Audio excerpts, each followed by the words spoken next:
Hello everybody, welcome back for another video. Hope you're all doing well and that you're all having a fantastic day. Likes, comments, and subscriptions are always appreciated, and as always, a gigantic thank you to everybody who leaves a like. It helps out the channel a lot.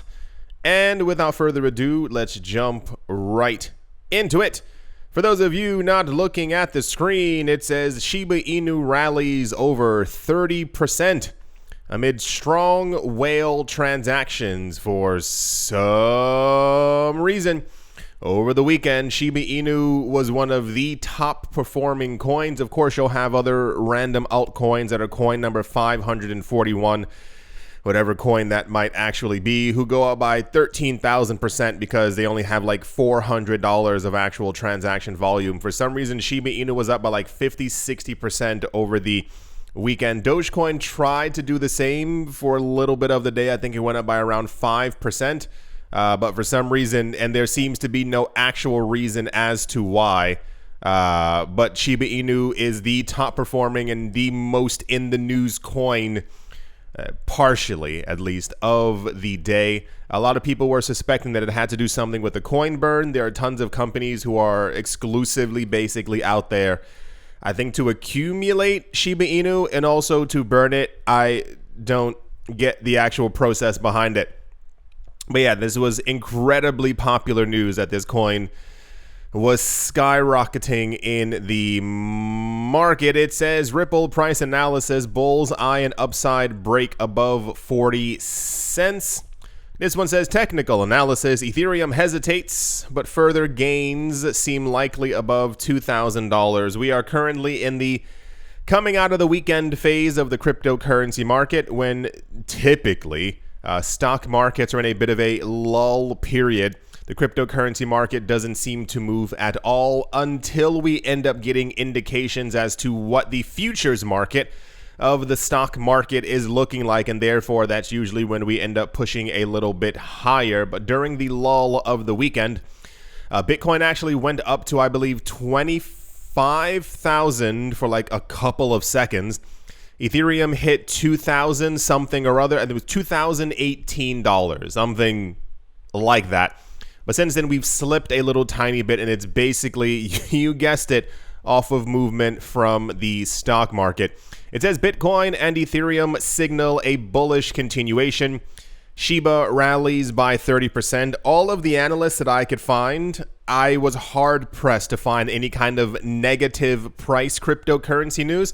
It all came down to weekend lull. Prices aren't moving now, but they eventually will. A lot of people, as you might have imagined, are still incredibly optimistic about the Ethereum upgrade, which is even closer than it was before a couple of days ago, because that's how time works. This one says Citigroup explains why it is bullish on Ethereum's merge upgrade. A lot of companies and banks and institutions and hedge funds over the last like 4 or 5 days have been coming out of the woodworks and basically announcing how bullish they are on Ethereum, why they think it's going to be amazing, how this could propel the cryptocurrency space into a brand new future. It basically has to do with the becoming extra deflationary, having a lower issuance rate, being able to handle more transactions per second, allowing the other upgrades to be able to merge to it, like Voltron, and also the actual movement to proof of stake. As a lot of people, I think within, maybe, I don't know, I'm not sure. I have no idea what your daily life is like. But a huge conversation going around right now, it's, hey, it's hot. It was hot yesterday and it's going to be hotter tomorrow. Remember last summer when it was also hot, and then the summer before that it was really hot, and now we're getting indications that every summer might be hotter. So if these systems do continue to be around, the idea of Ethereum being a heavyweight in the space mainly revolves around the fact that it is not even currently in vogue. It is going to be in vogue for a while, to be able to show off and tell everyone how you use 99.9% less energy than you previously used before. This is a gigantic thing. Like, even corporations are finally getting into it as well. But there are a lot of, I mean, there's an article, I don't know if I'll swing around it or if I even have it in this video. There was an article going around where this guy was like, I don't think people really understand exactly what this merge and what this upgrade means. There's still so many people, but I think it's mainly, I don't want to use the term degenerate, but it's just a lot of people on Twitter who are like, yeah, I'm going to sell the news. And it's like, you don't really understand what's going on. But I mean, also people don't really technically understand how large Grayscale is or what them entering the cryptocurrency space mean or what like the actual accumulation means. A lot of people, even in crypto, they deal with Bitcoin and other coins and other assets in general as if they aren't finite. And it's kind of like, hey, I can get it later. I don't have to worry about it. And it's like, well, that's for your portfolio to discuss with you later. Raul Pal says the merge will make Ethereum even more attractive to institutional investors. The weekend was basically full of rich people and institutions. I'm not sure if there was a conference somewhere, but everyone for some reason was talking about exactly how bullish they are on Ethereum. Even a lot of heavyweight investors, if you will, who are normally only talking about Bitcoin and now discussing how big they think this merge is going to actually be. Not only what it'll do for prices, but also just for like the momentum of the cryptocurrency space. Tying into we're tied to them news, it says stock futures fall slightly ahead of a big retail earnings week. I wish these earning weeks would end because they've become quite tiresome at this point. Yes, we are in line for another week where we are going to be hearing from companies to see if they did well, if they lied, if they thought they were doing weller than they thought they were doing before based on the prices of things that people weren't buying inside of their stores and how much money they made.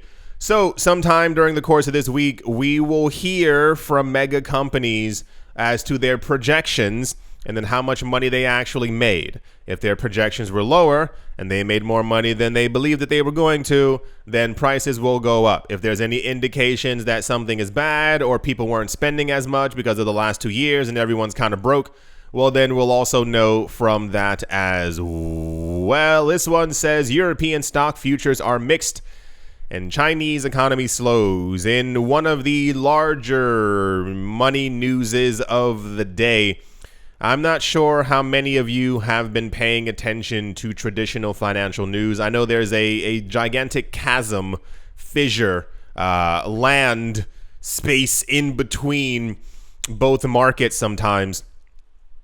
But at the moment, a lot of the, dare I say, issues that we've noticed before with the Chinese economy, these are no longer cracks in the window. If you blow on it a little bit too hard, it might completely collapse.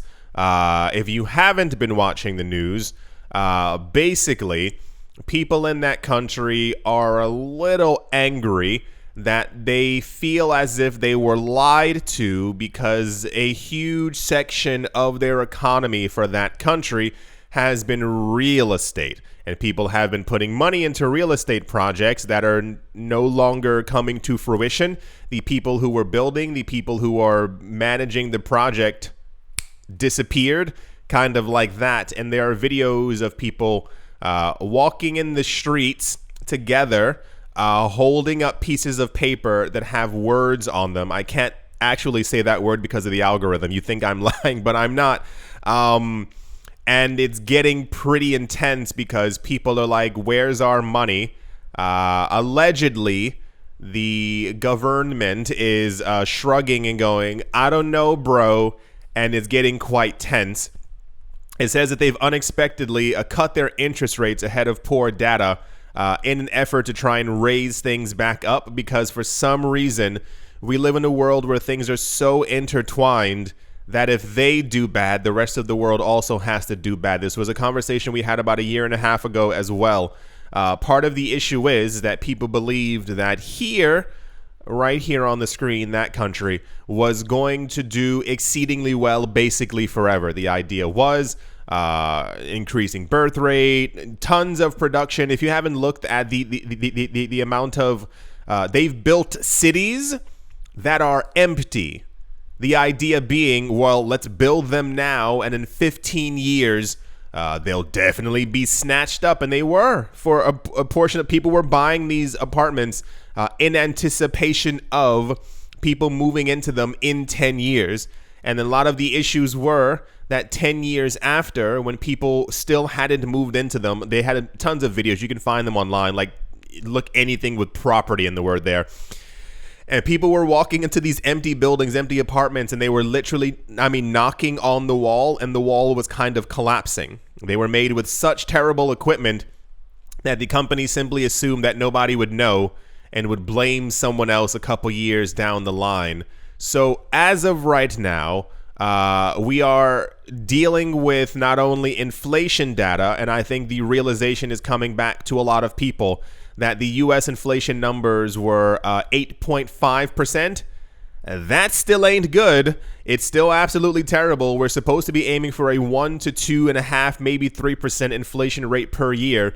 8% is still pretty terrible, and that's still based off of that basket of goods that we were talking about before. They literally put stuff in a basket that people should or would be buying in the supermarket, and they say this is how high the prices of these items have gone up. It doesn't go into gas or petrol or heating, electricity, anything happening inside your house. It also doesn't really deal with people's paychecks.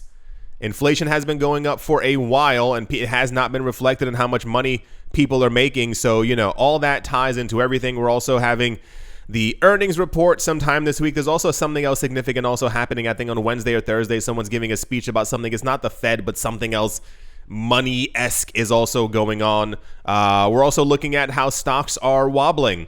It looks like a lot of the rallies that we've seen in a number of stocks have been, they're not fraudulent, but it's more like you probably shouldn't have been moving up when you were actually doing so. And also waiting for continuations of economic news from this country, because boy howdy, the problem is, if they go down, we go down even lower, because their economic data kind of stems from very select places, and it appears as if the last couple of years people think that things might be actually a lot worse than they've let on. Right. I'm here to give you the news and not to sugarcoat it, but just how things are. That's all the current price news that we have for right now. The cryptocurrency market still is relatively optimistic. We are no longer near the fear metric. We are right in between fear and greed. You can feel that everyone is still very greedy. So let's see where prices end up going over the course of this week. And yeah, let's move on. The rest of the news over the weekend was kind of a smorgasbord, if you will, a random medley of many different pieces of news. In This Makes Sense news, remember like a couple of days ago where like Ethereum was going up by like 4% and Bitcoin is up by 2%, and there was like another coin that was up by like 12%. And then we kept on scrolling down the list, and like Monero was up by like 900,000 majillion points, and I was like, why? What's happening? What's going on? So Monero actually had a hard fork.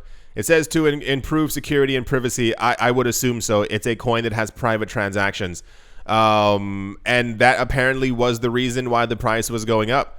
So now we know why the price was moving up on the coin. I do not and currently cannot be bullish on coins like this, simply because governments don't like them. Cryptocurrency exchanges usually don't accept them. You can't trade in them. You can't hold them. And they were quite popular coins many years ago. Many of them had, they were like, coin number 10, coin number 13, but now they're like coin number like 54 and stuff like that, and they continue to fall down in the rankings. So they will do well behind the scenes as people are using them for whatever they so wish, but no, they're not part of my portfolio at all. I never have been. I noticed that from the get-go when people were like private transactions. I was like, oh, that's cool.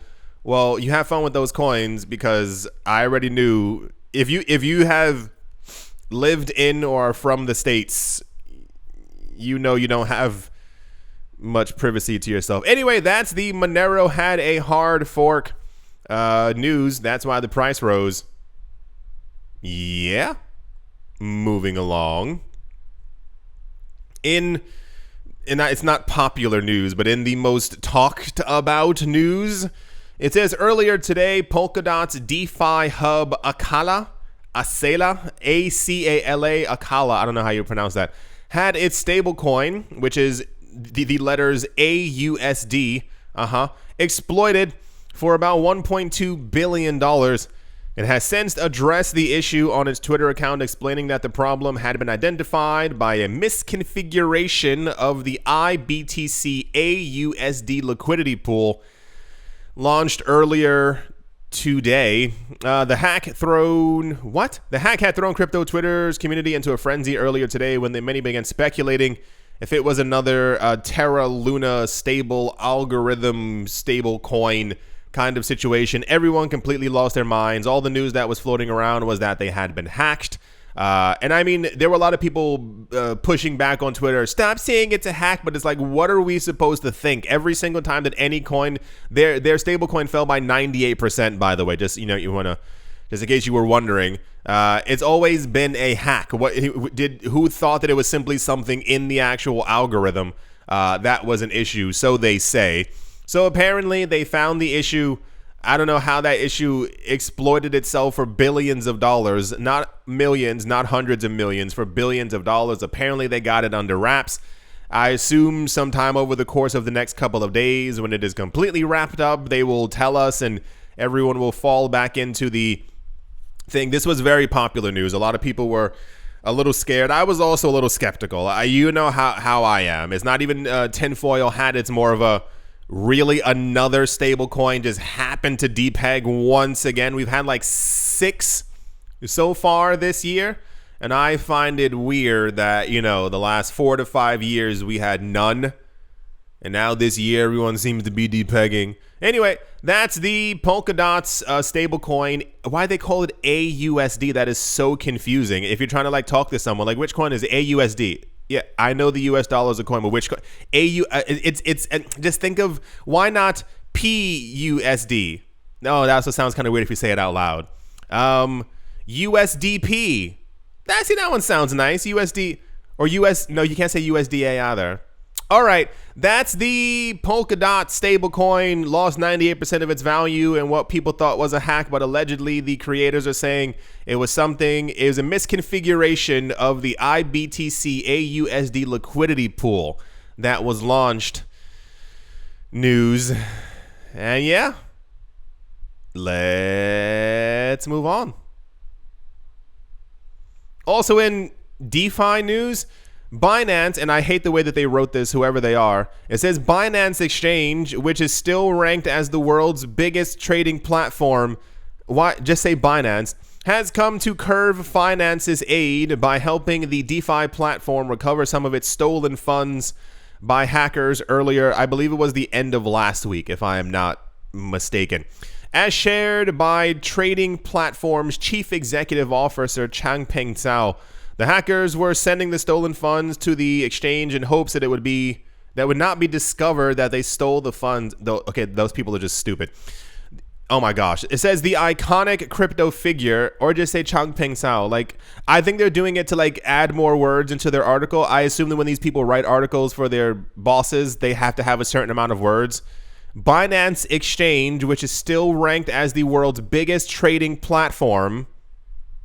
Just say Binance. I think we all know what it is. And you don't have to call Changpeng Zhao the iconic crypto figure. Just say. Anyway, so apparently they recovered around 450,000 of the stolen funds, the total apparently being $570,000 because, brain. The people apparently were trying to, who stole the funds were trying to send it through Binance. You were smart enough to take $570,000, but you didn't think at any point if you put the money on a centralized exchange. Remember when I was telling you about dirty coins and clean coins? Anytime that a malicious transaction happens or there's a hack or something, you can find those exact coins and basically wrap them in, imagine paper. I don't know what they would be wrapping them in. And you can trace those coins wherever they go on a blockchain. That's the point of the blockchain. You can see where these things go.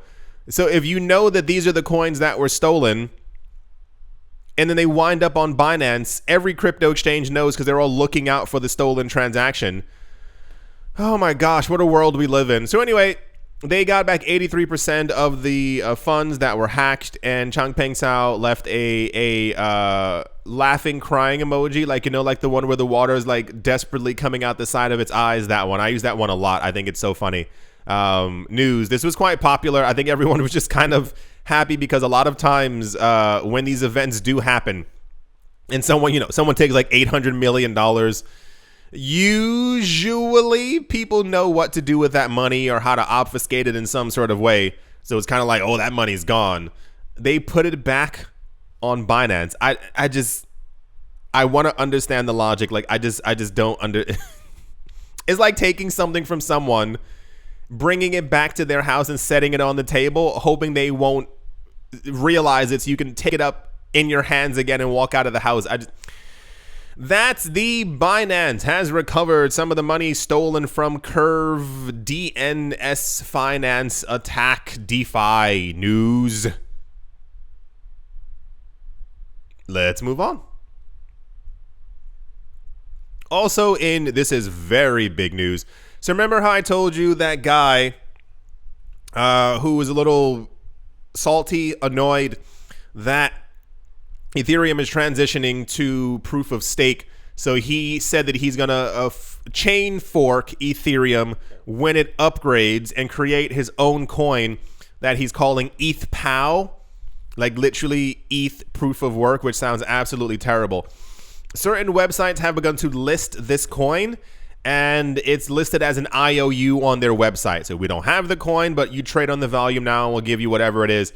It's losing a lot of support quite rapidly because people have realized very quickly that this is just a money grab. And I mean like an intense money grab as well. This isn't even like an unblatant one. This is simply like, oh, I'm going to try and do it. Oh, also in the news, you can look this up as well. What's his name? Tron Boy. Justin Sun. Allegedly in the news, because I go over and read the news quite often. Allegedly, people may have found a connection between him and the ETH PoW guy, and allegedly, they may be in cahoots, maybe working together. This is the speculation that I saw online is that apparently they're from the same country, they work in the same industry. Allegedly, when the guy from Tron announced last week that he had 1 million Ether that he was going to put up to support the new this new coin on the screen, ETH PoW, people were like, something seems a little bit odd. So people think that he's trying to outwardly, inwardly sabotage Ethereum to make ETH PoW more something, and also rank up Tron in the rankings as Ethereum crumbles or collapses. I'm not really sure. The news is this coin collapsed in price. Probably will continue to do so, as only I think 2 cryptocurrency exchanges, 3? 2. I think it's Poloniex and Mitmex, I don't know, have announced their support for it. But the issue is that we also found out that Poloniex, the crypto exchange that has announced support for the ETH PoW, can you guess who owns it? Can you guess who owns it? It's Justin Sun. Yeah, see the whole thing's starting to crumble now. So I assume that the fork will still happen. These people are still going to try and make tons of money off of this. It's just a money game. But the issue is that you actually need support from the top cryptocurrency exchanges. You need Binance, you need Coinbase, and you need Kraken to list these things, to list this coin. And if it doesn't, its trading volume is going to be extremely thin.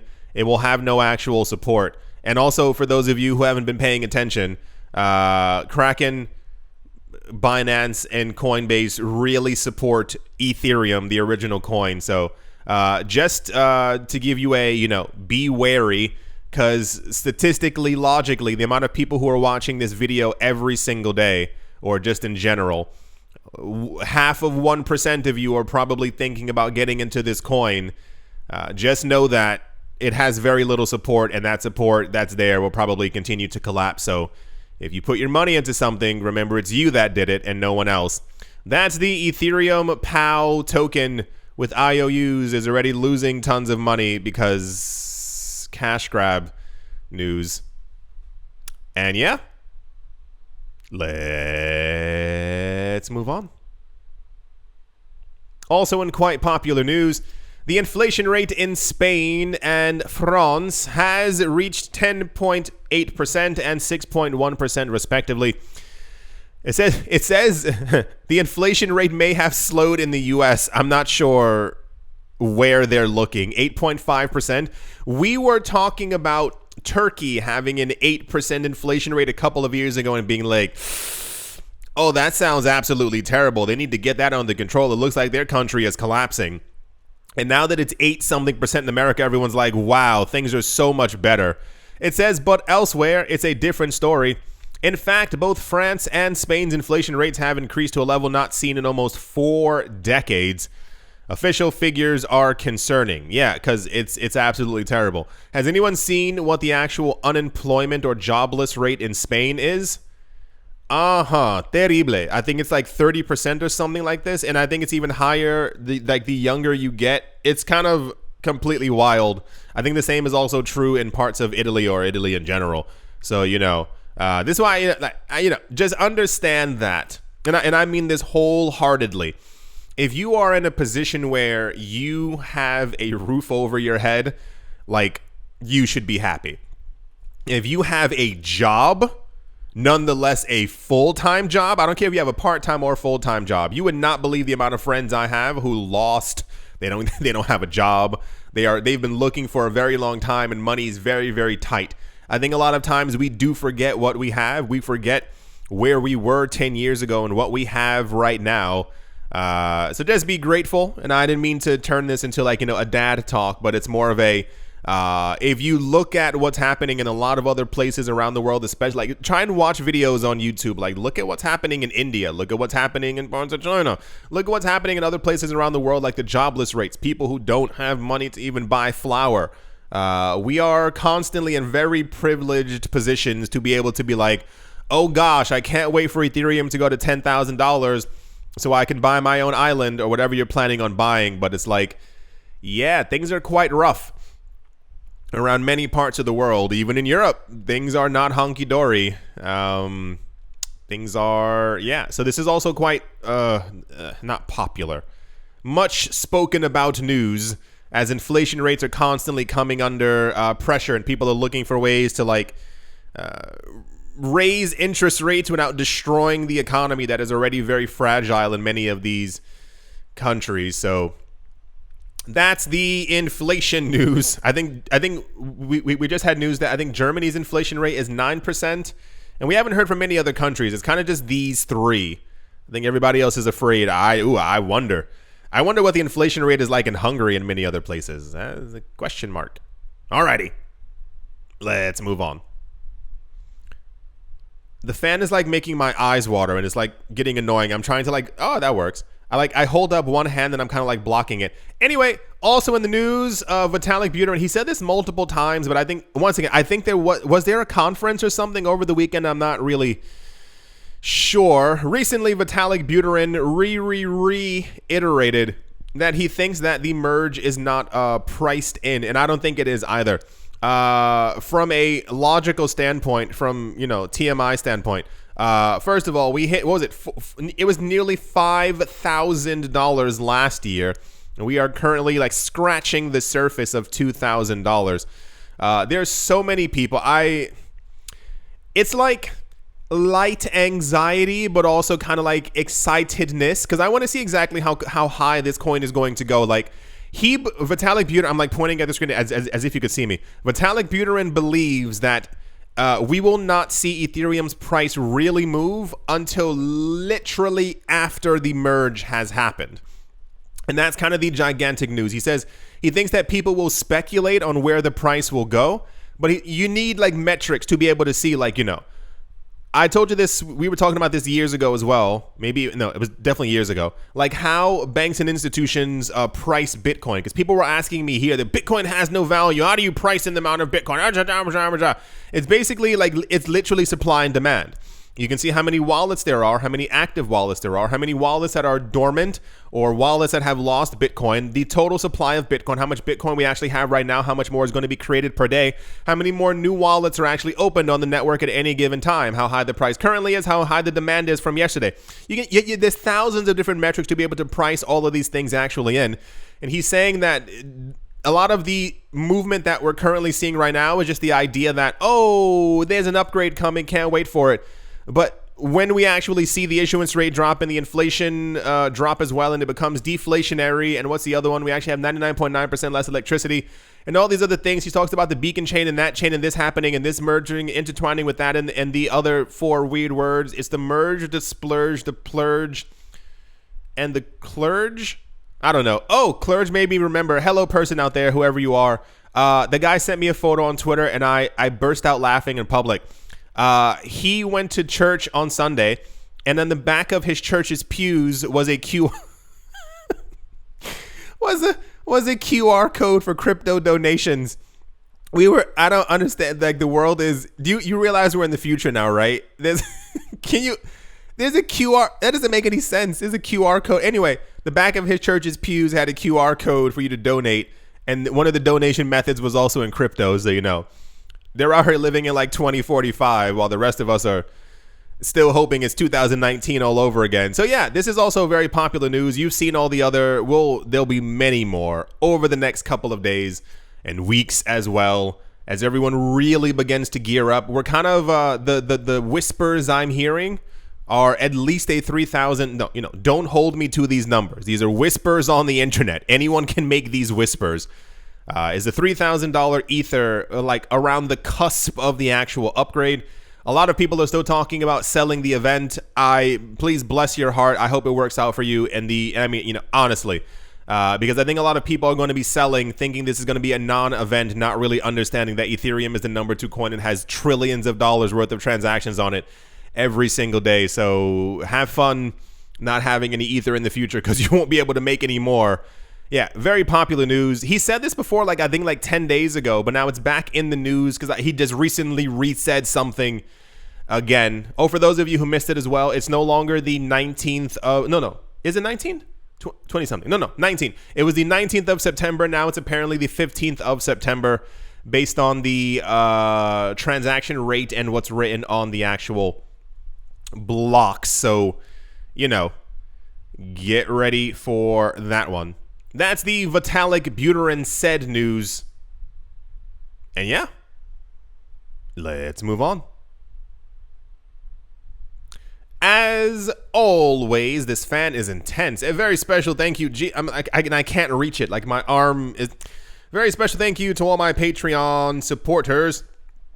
Bake Me a Cake, Tigara Machonisa, On Crypto with Lionel, Crayola Michelle, URL, Yes to Crypto, Bodie McBoatface, Anytime Fitness, Monk's Corner Staff, Jim Gardner, Jeremy Fox, Minting Coins, Richie Rich 3, Paxis, Nick Mangialavori, Setsuna, Crypto, almost said Crypto Cloud, Crypto Artist, Coldy 3D, Bankroll Network, 242 to the World, Wise Night Owl, Adam Graysick, Todd Mullis, A Bibliophobia, The Animal Reader, John Sarson, Nostromo, Martin Steuer, Moonman, I'm tearing up. Moonman High, XRP, Utopia 569, Navarro Williams. Okay, I close one eye. Pat Ternoster, Nita Miracle, can't read. Space Case, Troy Allgood, Quoted Biddy, Lauren De Silva, Miguel Grellet, VBN, no, that's wrong. VB Nerd 21, I can't see half the words. Mo Barazzi, Crypto, nope. Captain Something in the Z-Way Lay, The Dealer's Den, Tony Ambroski. Okay, hold my phone up. Arachno Dave, Bitcoin Ben, Roman Geba, Empire Queen, and let's move on. Blockchain Simplified, Jamie Saad, Auspicious Agile and Blockchain, How's Life Austin, Bubble Mode, Crypto Gambino, Manny Cryptos, and GBU Wally. I've never tried read. But the fan, this fan it's on low.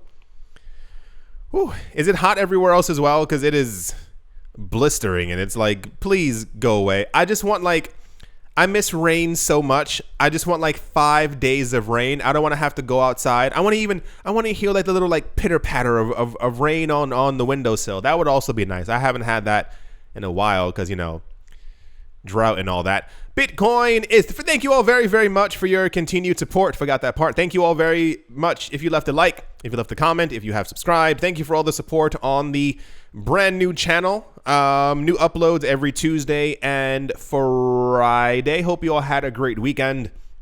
It was just hot. I did stuff, but it was just hot. Bitcoin is currently at $24,039 US. It is down by 3.5% in the last 24 hours. Ethereum is at exactly 1,925 cents, and it is down by 5.4% in the last 24 hours as well. That's kind of misleading. This looks like it's going up like right here, but I guess maybe not. Ethereum still up by 9.6% in the last week, which is very nice to see. Every other coin is currently in the red. Nothing's like disastrously in the red. Shiba Inu is up by 6% in the last 24 hours. It is up by 26% in the last 7 days. No explicit news as to why it rose. There was no mega upgrade, super 19 new coins, burning, staking news around. It was, I mean, it just kind of popped. It just kind of completely went up by. I mean, to be fair, we have had whale accumulation news for months now. I mean, literally months, and also burn news. So maybe it just finally kind of got to that point. Avalanche is down by 7. Polygon's down by 7. Uniswap is down by 7. Anything up? Ethereum Classic is up by 7% in the last week. Eunice said Leo is up by 7% in the last 24 hours. Is up by 9% in the last week as well. Anything else? Oh boy, a lot of red around here. Oh boy. Oh boy. Chili's is back in the top 50. Chili's is up by 15% in the last 7 days. So that's something. I do hope that you've all enjoyed. I do hope that you all are having a great day, a great morning, a great afternoon, a great evening, wherever you are, wherever you might be. To hope is absolutely fantastic. Thank you all once again for watching, listening, commenting, subscribing, or commenting, or something, and I will most certainly be talking to you. I just woke up, but that's not an excuse anymore. I will most certainly be talking to you all soon. See you.